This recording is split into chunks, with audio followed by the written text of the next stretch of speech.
Hello dear students, in today's lecture we are going to start the next part from the chapter Life Processes part 2, which is reasons for sterility in men and women. आणि दुसरं म्हणजे modern reproductive techniques किंवा technology जी आहे या दोनही पार्ट्सवरती 3 आणि 5 मार्कांचे प्रश्न, म्हणजे ह्याच्यावरती स्पेसिफिकली बघायचं झालं तर 3 मार्कांचा असतो आणि जे मॉडर्न रिप्रोडक्टिव्ह टेक्निक्स आहेत त्याच्यावरती बरेचदा 3 आणि 5 मार्कांचे प्रश्न असतात. शिवाय डायग्राम बेस्ड क्वेश्चन्स देखील त्याच्यावरती विचारले जातात. सो हे दोनही पार्ट आज आपण डिटेलमध्ये शिकणार आहोत. सो सगळ्यात पहिल्यांदा रिझन्स ऑफ स्टरिलिटी काय आहेत ते बघू. स्टरिलिटी कशाला म्हणायचं तर inability to give birth to the child, ज्याला आपण बेबी जन्माला घालण्याची ॲबिलिटी नसणे त्याला आपण स्टरिलिटी असं म्हणूयात. आता ही स्टरिलिटी दोन म्हणजे मेन आणि विमेन दोघांच्यामध्ये देखील दिसून येते. त्याच्या मागचे रिझन्स हे वेगवेगळे असतात. त्याच्यामध्ये पहिल्यांदा मेनमधले रिझन्स काय आहेत, म्हणजे व्हॉट आर द रिझन्स की ज्याच्यामुळं main are responsible for not giving birth to the child. तर त्यातलं पहिलं जे रिझन आहे absence of sperm in the semen. Semen म्हणजे काय तुम्हाला माहीत आहे, जे पेनिसमधून इंटरकोर्सच्या वेळेस जे व्हाईटिश फ्लुइड रिलीज केलं जातं इन द व्हजायना ऑफ फिमेल त्याला सीमेन असं म्हणतात. त्या सीमेनचं कॉन्स्टिट्यूशन मी तुम्हाला रिप्रोडक्टिव्ह सिस्टम शिकवताना सांगितलेलं होतं. त्याच्यामध्ये स्पर्म्स असतात, त्यानंतर शुगर असते, त्यानंतर इजॅक्युलेट म्हणजे त्याला सीमेनलाच आपण इजॅक्युलेटरी फ्लुइड असं म्हणतो. त्याच्यानंतर काउपर्स ग्लँडचे अगदी मायनर अमाऊंटमध्ये सिक्रिशन्स असतात, प्रोस्टॅटिक फ्लुइड असतं, बरोबर, सेमिनल फ्लुइड असतं. तर ह्या सगळ्यांचं एकत्रित जे कॉम्बिनेशन आहे त्याला सीमेन असं म्हणतात. आता हे सीमेन फॉर्म होताना जर त्याच्यामध्ये स्पर्म्स म्हणजे स्पर्मची प्रोसेस, फॉर्मेशनची जी प्रोसेस आहे ती प्रॉपर झाली नाही आणि त्या सीमेनमध्ये जर हे स्पर्म्स मिक्स झाले नाहीत. आता पाथ कसा असतो बघा. सगळ्यात पहिल्यांदा टेस्टीजमधून स्पर्म्स रिलीज झाले, इपिडिडायमिसमध्ये त्यांचं मॅच्युरेशन झालं, तिथून पुढे ते येताना मग त्या स्पर्मसोबत त्या सेमिनल फ्लुइड, प्रोस्टॅटिक फ्लुइड हे असे सगळे मिक्स होत होत होत हे सीमेन जे आहे ते तयार होतं. मग ह्या सीमेन फॉर्म होत असताना जर त्याच्यात स्पर्म्स ॲब्सेंट असतील, स्पर्म्सच मेन काम आहे ना एगला फर्टिलाइज करणं, मग हे जर स्पर्म सेल्स नसतील तर मग that man is considered as sterile. दुसरं रिझन काय आहे, स्लो मुव्हिंग स्पर्म्स. तुम्हाला सगळ्यांना माहीत आहे की फिमेल रिप्रोडक्टिव्ह सिस्टममध्ये एकदा का ते सीमेन रिलीज झालं इन टू द व्हजायना, त्या सीमेनमध्ये मिलियन्स ऑफ स्पर्म्स असतात. ते स्पर्म्स मूवमेंट करत करत व्हजायना, त्यानंतर युटेरसचा पार्ट, मग ओव्हिडक्टपर्यंत पोचतात. हे स्पर्म्सची जी मूवमेंट आहे ती करण्यासाठी त्यांना खूप जास्त अमाऊंट ऑफ एनर्जीची रिक्वायरमेंट असते. आणि जर समजा ह्या स्पर्म्समध्ये लॅक ऑफ एनर्जी असेल, त्यांची मूवमेंट ही स्लो होईल आणि ज्या स्पीडनं ते एग सेलपर्यंत पोचणं अपेक्षित आहे त्या पद्धतीनं ते पोचणार नाहीत आणि मग एग सेल त्या पोझिशनमध्ये ॲक्टिव्ह काही तासांपुरतीच असते ना. मग त्याच्यानंतर जर हे स्पर्म्स पोचले तर फर्टिलायझेशनची प्रोसेस प्रॉपरली होणार नाही आणि मग त्याच्यामुळे ते जे मेन आहेत ते स्टराईल असं कन्सिडर केलं जातं. इथं जे डायग्राम दाखवते तुम्हाला, या डायग्राममध्ये मध्ये जी आहे ती एग सेल आहे आणि त्याच्यापर्यंत हे पोचलेले स्पर्म सेल्स आहेत. जे मिलियन्स ऑफ स्पर्म्स असतात त्यापैकी एकच स्पर्म त्या एग सेलला छेदून आतमध्ये एंटर करतो आणि मग न्यूक्लियस, दोघांचे न्यूक्लियसचं फ्युजन होतं आणि त्याच्यापासून मग डिप्लॉइड झायगोट तयार होतो. हे मी तुम्हाला ऑलरेडी शिकवलेलं आहे. सो हे सेकंड रिझन झालं. त्यानंतर आहेत ॲनोमॅलीज इन स्पर्म्स. ॲनोमॅलीज म्हणजे नॉर्मल स्पर्म सेल जी आहे, एक हेल्दी स्पर्म सेल, तिचं एक स्पेसिफिक स्ट्रक्चर इथं तुम्हाला दिसतंय. हेड, मिडल पीस, टेल असे 3 पार्ट्समध्ये हा स्पर्म डिवाइड झालेला असतो. प्रत्येक पार्टची जी एक स्पेसिफिक स्ट्रक्चर आहे, त्याची लांबी म्हणा, त्याची थिकनेस म्हणा, ह्या एक डिफाईन्ड असतं. आता ह्या नॉर्मल स्ट्रक्चरच्या पेक्षा वेगळे स्ट्रक्चर ज्या स्पर्म्समध्ये आहेत त्याला आपण म्हटलं ॲनोमॅलीज आहेत त्या स्पर्ममध्ये. मग ह्या ॲनोमॅलीज हेड, मिडल पीस, टेल ह्या तीनही रिजन्समध्ये वेगवेगळ्या प्रकारच्या ॲनोमॅलीज असू शकतात. जसं की काही स्पर्म्सना 2 हेड असतील किंवा त्याचं जे ॲक्रोझोम म्हणजे हेडचा जो वरचा पार्ट आहे तो असा निमुळता असतो. का तर ते एग सेलला क्रॉस करून छेदून आत पुढं जाण्यासाठी इझी व्हावं ह्यासाठी. मग त्याचं स्ट्रक्चर थोडंसं ब्लंट असेल किंवा त्याचा साईज छोटा असेल, 2 टेल्स असतील, टेलच नसेल, छोटी टेल असेल, खूप लांब टेल असेल, तर अशा प्रकारचे जे नॉर्मल स्ट्रक्चरच्या अतिरिक्त जे काही वेगळे स्ट्रक्चर जर स्पर्ममध्ये डेव्हलप होत असतील तर त्याचाही परिणाम फर्टिलायझेशनच्या प्रोसेसवरती होत असतो. हे झालं मेलमधले रिझन्स ऑफ स्टरिलिटी. आता नेक्स्ट पार्ट आहे फिमेल किंवा विमेनमध्ये असणारे स्टरिलिटी त्याचे रिझन्स. त्यातलं पहिलं रिझन आहे इर्रेग्युलर मेन्स्ट्रुअल सायकल. मेन्स्ट्रुअल सायकलची जी प्रोसेस आपण लास्ट 2 लेक्चर्समध्ये बघितली, तर ह्या मेन्स्ट्रुअल सायकलच्या ज्या प्रत्येक इव्हेंट आहेत ना, डे 1 to 4 स्पेसिफिक इव्हेंट होतात, त्यानंतर 5 ते 13पर्यंत वेगळ्या, 14व्या दिवशी ओव्ह्युलेशन होतं, त्यानंतर आपण परत पुढे सिक्रिशन्स ऑफ ग्लँड्स बघितलं. तर हे प्रत्येक ज्या फेजेस आहेत त्या स्पेसिफिक ड्युरेशनमध्ये होत असतात ओव्हरीज मध्ये आणि त्याप्रमाणे युटेरसमध्ये चेंजेस होत असतात. सो ह्याच्यात काहीतरी चेंजेस झाल्या, ह्याचा सिक्वेन्स किंवा त्याचं ड्युरेशन जर बदललं तरी देखील मग आपण प्रॉपरली आयडेंटिफाय करू शकत नाही ना की ॲक्च्युली फर्टिलायझेशनसाठी जो पीक पिरियड किंवा जो इम्पॉर्टंट पिरियड म्हटला जातो तो असतो डे ऑफ ओव्ह्युलेशन. आता ह्या ओव्ह्युलेशनच्या डे दिवशी जेव्हा स्पर्म आणि एग सेलचं फ्युजन होईल तर तेव्हा जन्माला येणारं जे बेबी असेल ते जास्त हेल्दी आणि चांगल्या पद्धतीचं डेव्हलपमेंट त्याच्यामध्ये दिसून येते. आणि मग ही मेन जी फेज आहे ओव्ह्युलेशनची ती आपल्याला कॅच करून त्या पद्धतीनं ते जे प्लॅनिंग जसं म्हणतो आपण तर ते केलं जातं. आता ही जर मेन्स्ट्रुअल सायकलच्या ह्या फेजेस जर बदलत गेल्या, त्याचं ड्युरेशन कमी जास्त होत गेलं तर it is very difficult to capture the exact date of ovulation आणि त्यामुळे देखील विमेनमध्ये स्टरिलिटीचा प्रॉब्लेम हा दिसून येतो. दुसरा आहे difficulty in oocyte production. oocyte म्हणजेच एग सेल. तुम्हाला जसं मी लास्ट लेक्चरमध्ये मेन्स्ट्रुअल सायकल शिकवताना सांगितलेलं होतं की प्रत्येक मंथमध्ये ज्या 300-400 एग सेल्स आहेत त्यापैकी एकच एग सेल वेगवेगळ्या मॅच्युरेशनच्या फेजेसमधून जाते आणि मॅच्युअर होते. सो ह्यापैकी म्हणजे ह्या मॅच्युरेशनची जी स्टेप्स आहेत ह्याच्यात काहीतरी अडचणी आल्या किंवा ती प्रॉपरली डेव्हलप झाली नाही तरी देखील विमेनमध्ये स्टरिलिटी दिसून येते. त्यानंतर ऑब्स्टॅकल इन ओव्हिडक्ट. जसं तुम्हाला मी फर्टिलायझेशनचा पार्ट शिकवलेला होता त्याच्यात तुम्हाला सांगितलं की ॲक्च्युअल जी फर्टिलायझेशन आहे म्हणजेच स्पर्म सेल एग सेल बरोबर फ्युजन होण्याची प्रोसेस तर ती ओव्हिडक्टमध्ये किंवा त्यालाच फॅलोपियन ट्यूब असं देखील म्हटलं जातं. तर ह्या फॅलोपियन ट्यूबमध्ये फर्टिलायझेशन होतं.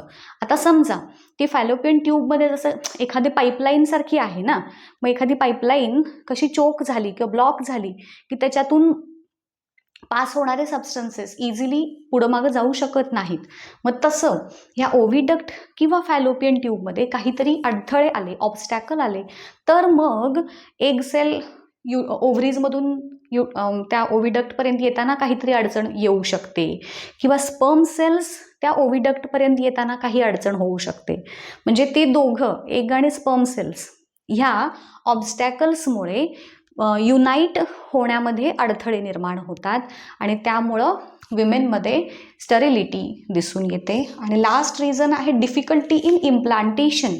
आता हे इम्प्लांटेशनची प्रोसेस एकदा का फर्टिलायझेशन झालं त्याच्यानंतर जो एम्ब्रिओ तयार होतो तर तो एम्ब्रिओ ओव्हिडक्टमधून पुढे येतो युटेरसमध्ये आणि युटेरसमध्ये त्याचं इम्प्लांटेशन होतं आणि पूर्ण त्याची जी ग्रोथ डेव्हलपमेंट आहे ती सगळी युटेरसमध्ये होते.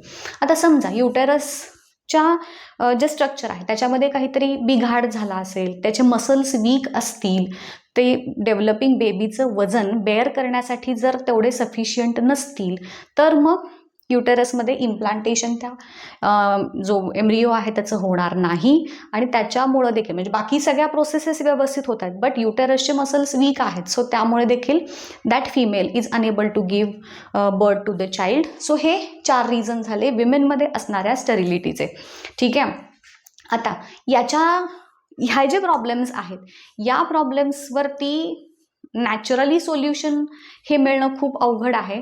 मग आपण मेडिकल फील्डमध्ये वेगवेगळे रिसर्चेस केले आणि त्या रिसर्चेसच्या माध्यमातून ह्या जे प्रॉब्लेम्स आपल्याला मेल आणि फिमेल्समध्ये बघायला मिळतात त्याच्यावरती ओव्हरकम करायचे डॉक्टर्सनी प्रयत्न जे केले त्याला आपण म्हटलं मॉडर्न रिप्रोडक्टिव्ह टेक्निक्स. आता त्या मॉडर्न रिप्रोडक्टिव्ह टेक्निक्समध्ये आपण ज्या 3 टेक्निक्स बघणार आहोत ते म्हणजे पहिली IVF आहे, दुसरी सरोगसी आणि तिसरं म्हणजे स्पर्म बँक. एक्झामसाठी अतिशय इम्पॉर्टंट अशा ह्या 3 कन्सेप्ट्स आहेत. आता त्यातली जी पहिली कन्सेप्ट आहे IVFची. IVFचा लॉंग फॉर्म आहे इन व्हिट्रो फर्टिलायझेशन. आता त्यातला इन व्हिट्रोचा अर्थ काय, तर ॲक्च्युअल एखादी प्रोसेस जिथं होते त्याच्यापेक्षा वेगळ्या जागी. इन व्हिट्रोचा अर्थ तो झाला. आता मग ॲक्च्युअल फर्टिलायझेशन आणि ग्रोथ अँड डेव्हलपमेंट कुठं होते, तर फिमेलच्या बॉडीमध्ये. आता ह्या IVF ह्या टेक्निकमध्ये काय केलं जातं, तर एग सेल आणि स्पर्म सेलची जी फ्युजन म्हणजेच फर्टिलायझेशनची प्रोसेस आहे, आत्ता जसं सांगितलं ओव्हिडक्टमध्ये होते नॅचरली, परंतु काही कारणामुळे ही फर्टिलायझेशनची प्रोसेस नॅचरल पद्धतीनं होत नसेल तर ती आर्टिफिशियल पद्धतीनं घडवून आणली जाते in the test tube, in the laboratory. कशी घडवून आणली जाते, तर पहिल्यांदा काय केलं जातं, फिमेलचा मेन्स्ट्रुअल सायकलचा पूर्ण स्टडी केला जातो. स्टडी केल्यानंतर तिचा डे ऑफ ओव्ह्युलेशन निश्चित केला जातो. ओव्ह्युलेशनचा डे निश्चित एकदा केल्यानंतर त्या दिवशी किंवा काही with the help of some medications, औषधं वगैरे देऊन ती ओव्ह्युलेशनची सायकल एकदा प्रॉपर रेग्युलेट केल्यानंतर डे ऑफ ओव्ह्युलेशन म्हणजेच काय सांगितलं, ते ग्राफियन फॉलिकल फुटून त्याच्यातून एग सेल बाहेर पडल्यानंतर मग ती एग सेल काय केली जाते, त्या ओव्हरीजमधून बाहेर काढली जाते विथ द हेल्प ऑफ सिरिंजच्या साह्यानं ती बाहेर काढली जाते. आता ही इकडे हे झालं, एग सेल बाहेर काढून घेतली. जे मेल पार्टनर आहे त्या मेल पार्टनरकडून जे सीमेन आहे ते कलेक्ट केलं जातं. त्या सीमेनमधले स्पर्म्स घेतले जातात आणि या एग सेल आणि स्पर्म सेलचं जे फर्टिलायझेशन आहे ते आर्टिफिशियली घडवून आणलं जातं इन द लॅबोरेटरी, जसं इथं तुम्हाला दाखवलेलं आहे.